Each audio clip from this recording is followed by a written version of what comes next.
kita hari ini akan membahas tentang tindak pidana korupsi. Topik hari ini adalah topik terkait dengan tindak pidana korupsi yang terkait dengan kerugian negara. Minggu lalu kita sudah jelaskan tentang sejarah hukum tindak pidana korupsi dan jenis-jenis korupsi, dan juga pasal-pasal yang terkait dengan tindak pidana korupsi yang ada di ketentuan Undang-Undang 31 tahun 99 junto Undang-Undang nomor 20 tahun 2001. Nah, hari ini kita akan membahas satu topik khusus yang paling banyak terjadi dakwaan terhadap tindak pidana korupsi, yaitu pasal 2 dan pasal 3 di Undang-Undang Tindak Pidana Korupsi. Pasal 2 dan pasal 3 ini menyangkut tentang tindak pidana korupsi yang terkait dengan kerugian keuangan negara. Nah, ini pasal sangat unik. Kenapa saya katakan sangat unik? Karena pasal ini jarang ada di dalam dunia, baik di common law system atau civil law system yang di Eropa, yang menganut unsur kerugian negara sebagai tindak pidana korupsi.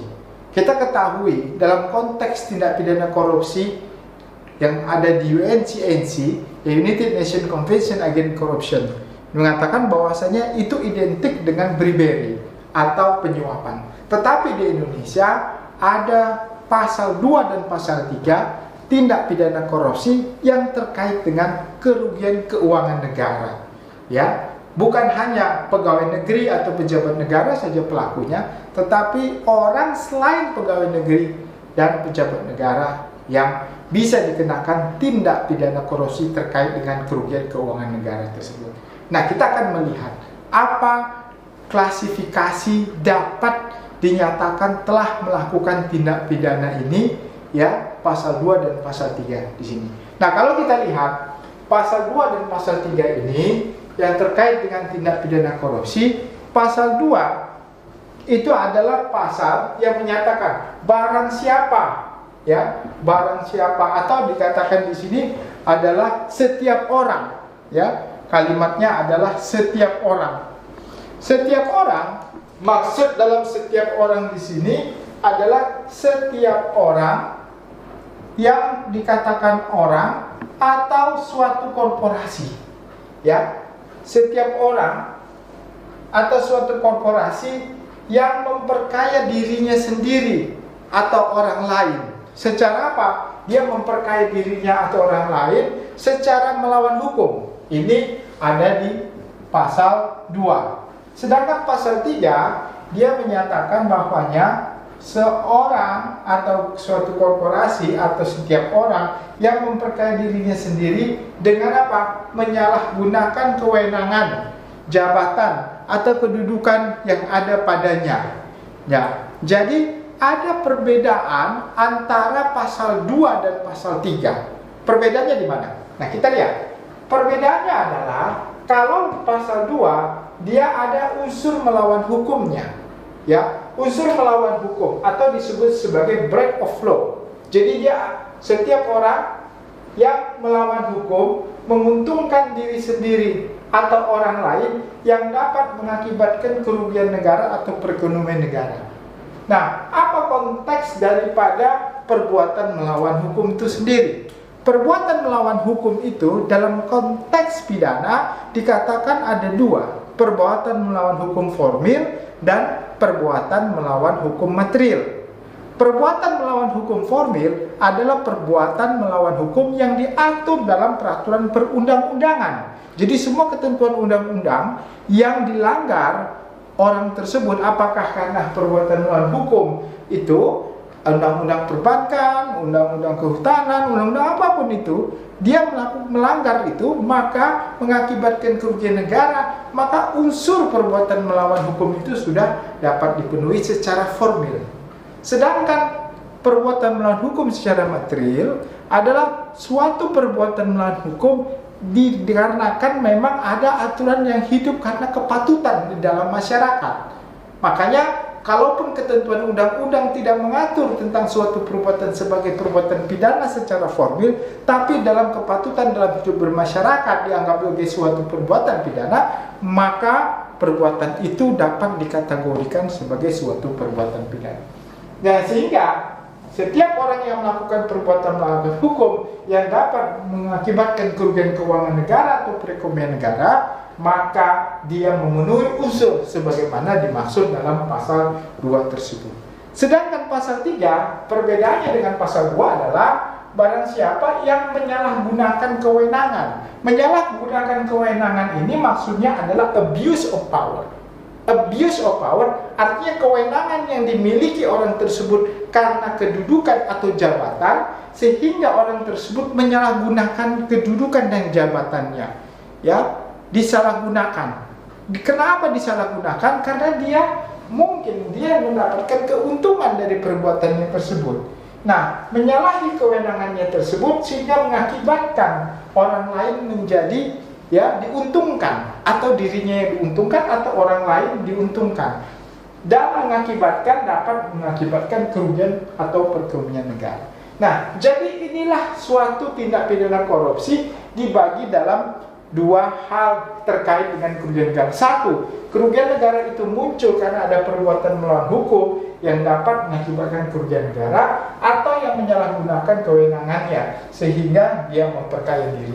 Nah, pertanyaannya sekarang adalah siapa pelakunya? Nah, kalau di sini perbuatan melawan hukum pasti ini banyak dilakukan oleh siapa saja. Bisa itu bukan hanya penyelenggara negara atau PNS, tapi kalau dalam abuse of power, karena power itu kan dimiliki, kekuasaan itu dimiliki oleh pejabat, kekuasaan itu dimiliki oleh penyelenggara negara. Jadi pada umumnya pelaku dari penyalahgunaan kewenangan ini adalah penyelenggara negara atau pegawai negeri sipil yang menyalahgunakan kewenangannya, karena dia yang memiliki kewenangan tersebut. Jadi pada umumnya pasal ini dikenakan kepada PNS atau penyelenggara negara, sedangkan pasal ini bukan hanya penyelenggara negara, tetapi juga kepada swasta. Nah, perbedaan lainnya tentunya di pasal 2 hukumannya ini lebih berat, karena minimum hukumannya adalah 4 tahun, ya, maksimum seumur hidup, bahkan dalam pasal 2 huruf B menyatakan bisa hukuman mati.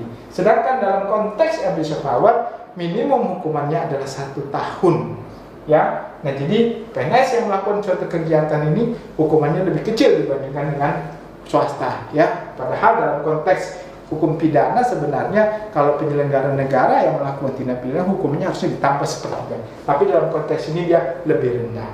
Nah, sekarang apa? Kita lihat satu persatu. Jadi setiap orang bisa memperkaya diri sendiri atau orang lain.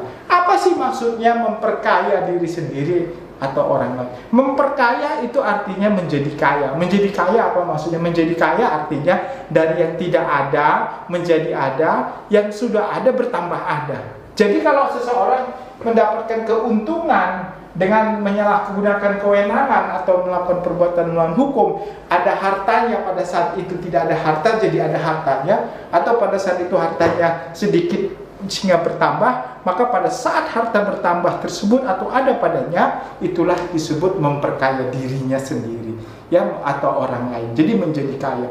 Jadi tidak perlu ukuran relatif, nggak harus setelah dia dapat uang lalu dia menjadi miskin. Nah, itu bukan maksud memperkaya, salah. Memperkaya itu pada saat dia mendapatkan kekayaan tersebut, itu maksudnya memperkaya, ya. Nah, sekarang mengakibatkan kerugian negara. Nah, sekarang banyak pertanyaan yang muncul adalah apakah dalam tindak pidana kerugian negara ini harus ada kerugian negaranya? Nah, kalau kita lihat sebelumnya kata dapat mengakibatkan kerugian negara ini menjadi hal yang sangat penting. Kata dapat itu menjadi hal yang sangat penting. Kenapa? Karena dapat mengakibatkan kerugian negara ini wajib atau tidak. Nah, berdasarkan putusan MK 0303 PUU 4 2006, kata dapat itu harus ada. Artinya tidak harus, ya, tidak harus rugi. Nah, tetapi sebenarnya ada putusan yang terbaru lagi, yaitu putusan 25 tahun 2016. Ini mengatakan bahwasannya kata dapat ini tidak memiliki kekuatan mengikat, sehingga orang dapat dikatakan terkena pasal 2 dan pasal 3 apabila benar-benar ada kerugian negara yang pasti. Jadi kenapa? Jadi begini, konteks kerugian negara itu harus nyata. Tidak boleh ada kerugian yang akan rugi, tidak. Tetapi ruginya sekarang ini, bukan nanti rugi. Nah, maka terminologinya adalah apa? Terminologi adalah actual loss. Actual loss artinya sudah ada kerugian yang bisa dihitung oleh BPK sehingga kerugian tersebut dapat dikatakan kerugian negara. Bukan akan kemungkinan akan rugi. Itu namanya adalah potential loss. Jadi dalam konteks ketentuan pasal 25 ini, pertanyaannya apakah ini tindak pidana formil atau tindak pidana material? Nah, kalau dalam konteks 003 ini adalah pidana formil. Formil artinya setiap unsur-unsurnya terpenuhi, hasil dari kejahatannya tidak dipentingkan. Yang penting perbuatannya sudah selesai. Tapi kalau kita mengacu ke pasal ketentuan putusan MK 25 ini mengatakan bukan perbuatannya, tetapi apakah dari perbuatan itu mengakibatkan adanya kerugian. Kalau tidak ada mengakibatkan kerugian, maka tidak terpenuhilah unsur pidana dari pasal 2 dan pasal 3. Jadi ada pergeseran dari pidana formil dengan pidana material. Nah, bagaimana? Nah, kalau ini adalah putusan MK yang terbaru, maka mau tidak mau adalah setiap putusan tindak pidana korupsi yang terkait dengan pasal 2 dan pasal 3 ini harus nyata-nyata ada kerugian negara. Itulah yang disebut sebagai actual loss tersebut. Nah, pertanyaannya, kerugian keuangan negara itu siapa yang berhak untuk menentukan kerugiannya? Nah, untuk dapat menentukan itu, di sini disebutkan ada SEMA nomor 4 tahun 2016. SEMA nomor 4 tahun 2016 mengatakan bahwasannya yang dapat menentukan kerugian negara itu adalah Badan Pemeriksa Keuangan atau BPK, bukan BPKP, bukan akuntan publik, ya. Jadi yang bisa menyatakan ada tidaknya kerugian negara secara pasti itu adalah BPK. Dan itu juga sesuai dengan Undang-Undang Nomor 15 Tahun 2006 tentang BPK di pasal 1 ayat 1 junto pasal 10 ayat 1 yang mengatakan satu-satunya lembaga yang bisa menyatakan ada tidaknya kerugian negara adalah BPK. Ya. Nah, jadi yang boleh memeriksa apakah kerugian negara ditemukan atau tidak, siapa saja boleh memeriksa. Apakah BPKP memeriksa, jaksa boleh memeriksa, penyidik boleh memeriksa, akuntan publik boleh memeriksa. Tetapi yang menentukan bahwasannya kerugian negara itu nyata didasarkan pada keputusan dari Badan Pemeriksa Keuangan. Sehingga Badan Pemeriksa Keuangan yang satu-satunya yang berhak untuk menentukan apa ada tidaknya kerugian negara dalam pasal 2 dan pasal 3 tersebut. Ya. Nah, sekarang kita lihat kembali. Apa sih perbedaan antara pasal 2 dan pasal 3 itu mengenai hukuman tersebut? Nah, baru-baru ini ada satu perma nomor 1 tahun 2020, baru sekali. Ini perma tentang pedoman pemidanaan perkara yang terkait dengan pasal 2 dan pasal 3 tersebut. Kenapa? Karena sering terjadi yang namanya disparitas hukuman. Disparitas artinya apa? Disparitas itu artinya adalah perbedaan terhadap apa? Perbedaan terhadap penghukuman tersebut, ya. Nah, dalam perma ini dijelaskan kalau tindak pidana terkait dengan pasal 2, ya, yang pidananya yang kerugian negaranya di atas 100 miliar itu bisa dihukum penjara seumur hidup. Dan kalau dia kena pasal 3 juga ada gradasi hukuman-hukuman tersebut. Jadi perma ini sangat membantu bagi para hakim untuk menentukan berapa besar hukuman kalau terjadi berapa kerugian negara tersebut. Nah, jadi kalau kita melihat pasal 2 dan pasal 3 ini ada perbedaan dari perbuatan melawan hukum dan juga penyalahgunaan kewenangan yang ada pada penyelenggara tersebut.